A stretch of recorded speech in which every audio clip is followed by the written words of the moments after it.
Hello అండి. నేను షమీల. ఈరోజు నేను స్టఫ్డ్ క్యాప్సికమ్ అనే రెసిపీ అయితే చేయబోతున్నాను. డైట్ చేసే వాళ్ళకైతే ఇది పర్ఫెక్ట్‌గా ఉంటుందండి. కొంచెం క్రిస్పీగా చాలా టేస్టీగా ఉంటాయి ఈ ప్రోటీన్ బైట్స్ అనేవి. అయితే ఎక్కువ టైం వేస్ట్ చేయకుండా రెసిపీలోకి వెళ్ళిపోదాం. Welcome to Shamila's kitchen. దీనికోసం ముందుగా ఫ్రెష్ క్యాప్సికమ్‌ని తీసుకున్నాను. నీట్‌గా వాష్ చేసుకొని తీసుకున్నానండి. వాటిని ఇలా రౌండ్ షేప్‌లో కట్ చేసుకోవాలి. ఇలా కట్ చేసుకున్న తర్వాత ఆ పీసెస్‌లో లోపలున్న సీడ్స్ ఉంటాయి గదండీ గింజలు వాటిని తీసేసుకోవాలి. ఈ క్యాప్సికమ్ స్లైసెస్ అనేవి మరీ సన్నగా కాకుండా ఈ మాత్రం లావుగా ఉండాలండి. సేమ్ ఇలాగే మిగతా క్యాప్సికమ్‌ని కూడా ఇలా రౌండ్ షేప్‌లో కట్ చేసుకొని సైడ్‌న పెట్టుకుంటున్నాను. నెక్స్ట్ ఇందులో ఫిల్లింగ్‌ని ప్రిపేర్ చేసుకుందామండి. దీనికోసం ఫ్రెష్ వెజిటబుల్స్‌ని తీసుకుందాము. ఏ వెజిటబుల్స్ అయినా తీసుకోవచ్చండి. నేనిక్కడ క్యారెట్, క్యాప్సికమ్, ఉల్లిపాయలండి. ఒక ఉల్లిపాయ తీసుకున్నాను. అలాగే దీంతో పాటే పన్నీర్‌ని తీసుకున్నానండి. పన్నీర్ వేసుకుంటే టేస్ట్ అనేది బావుంటుంది అండ్ ప్రోటీన్ కూడా. అలాగే స్పైస్ కోసం పచ్చిమిరపకాయలు, కొంచెం కొత్తిమీర. వీటన్నిటిని కూడా ఒక చాపర్‌లో వేసుకొని చాప్ చేసుకోవాలండి. లేదంటే మిక్సీలో అయినా బరకగా గ్రైండ్ చేసుకోవచ్చు. నెక్స్ట్ ఒక స్పూన్ శనగపిండి తీసుకున్నానండి. దాంట్లో కొంచెం వాటర్ వేసుకొని కొంచెం పేస్ట్ లాగా చేసుకున్నాను. ఈ పేస్ట్ కొంచెం థిక్‌గానే ఉండాలి. మరి పలుచగా ఉండకూడదు. నేను ఇందాక వెజిటబుల్స్ ఉన్నాయి కదా! వాటన్నిటిని కూడా ఇలా చాప్ చేసుకున్నాను. ఈ చాప్ చేసిన వెజిటబుల్స్ అన్నీ కూడా ఇందులో యాడ్ చేసుకోవాలి. ఇలా వెజిటబుల్స్‌లో శనగపిండిని యాడ్ చేయడం వల్ల మంచి బైండింగ్ ఏజెంట్‌గా పనిచేస్తుందండి. అండ్ క్రిస్పీగా కూడా వస్తాయి ఈ స్టఫ్స్ అనేవి.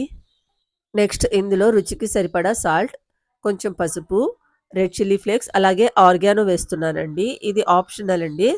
ఇష్టముంటే వేసుకోవచ్చు. లేదంటే లేదు. బట్ ఫ్లేవర్ అయితే చాలా బావుంటుంది వేసుకుంటే. నెక్స్ట్ స్పూన్‌తో ఇవి స్పైసెస్ అన్నీ కూడా కలిసేటట్టుగా థిక్ పేస్ట్ లాగా చేసుకున్నాను. ఇందులో వాటర్ చూసి యాడ్ చేయండి. పలుచగా అయితే అస్సలు ఉండకూడదు. నెక్స్ట్ ఒక ప్యాన్‌ని స్టవ్ మీద పెట్టుకొని ఆయిల్ వేసుకోవాలి. నేను కొంచెం ఎక్కువే వేసుకున్నాను. అంటే డైట్ కోసం చేసుకునేవాళ్ళు చూసి తక్కువేసుకోండి. నాన్ స్టిక్ ప్యాన్ యూజ్ చేస్తే ఆయిల్ తక్కువేసుకున్నా కూడా ఇవి క్రిస్పీగానే వస్తాయి. ప్యాన్‌లో ఇలా క్యాప్సికమ్ రింగ్స్‌ని పెట్టుకొని మనం ప్రిపేర్ చేసుకున్న ఈ పేస్ట్‌ని ఇలా ఫిల్ చేసుకోవాలి.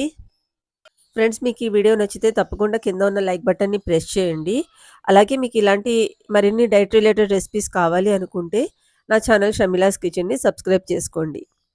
ఈ క్యాప్సికమ్ రింగ్స్ అన్నిట్లో కూడా ఇలా ప్రిపేర్ చేసుకున్న పేస్ట్‌ని ఇలా ఫిల్ చేసుకున్నాను. నెక్స్ట్ మూత పెట్టుకొని ఒక 5 మినిట్స్ వరకు వన్ సైడ్ కుక్ చేసుకున్నానండి. 5 నిమిషాలు పట్టింది ఒకవైపు కాలడానికి. లో టు మీడియం ఫ్లేమ్‌లోనే కుక్ చేసుకోండి. అంటే వెజిటబుల్స్ అన్నీ కూడా కుక్ అవ్వాలి కదా! మనం బాయిల్డ్ వెజిటబుల్స్ కూడా వేయలేదు. పచ్చిగానే వేసేసాం కాబట్టి ఇందులోనే కుక్ అవ్వాలి. నెక్స్ట్ వన్ సైడ్ కాలిన తర్వాత ఇలా తిప్పుకొని ఇంకొక సైడ్ కూడా కాల్చుకున్నాను. ఇవి ఈవినింగ్ స్నాక్‌గా కూడా చాలా బావుంటాయండి. ఇంకా ఇందులో కావాలి అనుకుంటే బంగాళాదుంపలు వేసుకోవచ్చు. లేదంటే కాలీఫ్లవర్ వేసుకోవచ్చు. ఏవైనా వేసుకోవచ్చండి. చాలా టేస్టీగా ఉంటాయి. అంతే అండి. ఈ ఫ్రైస్ అయితే రెడీ అయిపోయాయి. వీటిని వేడివేడిగా టమాటో కెచప్‌తో సర్వ్ చేస్తే చాలా బావుంటాయి. మీకు ఇలాంటి హెల్తీ రెసిపీస్ కావాలి అనుకుంటే కామెంట్ చేసి తప్పకుండా చెప్పండి. అలాగే ఈ వీడియో నచ్చితే తప్పకుండా లైక్ చేయండి. ఇంకా నా ఛానెల్‌ని సబ్స్క్రైబ్ చేసుకోకపోతే ప్లీజ్ సబ్స్క్రైబ్ చేసుకోండి. Thank you for watching my video.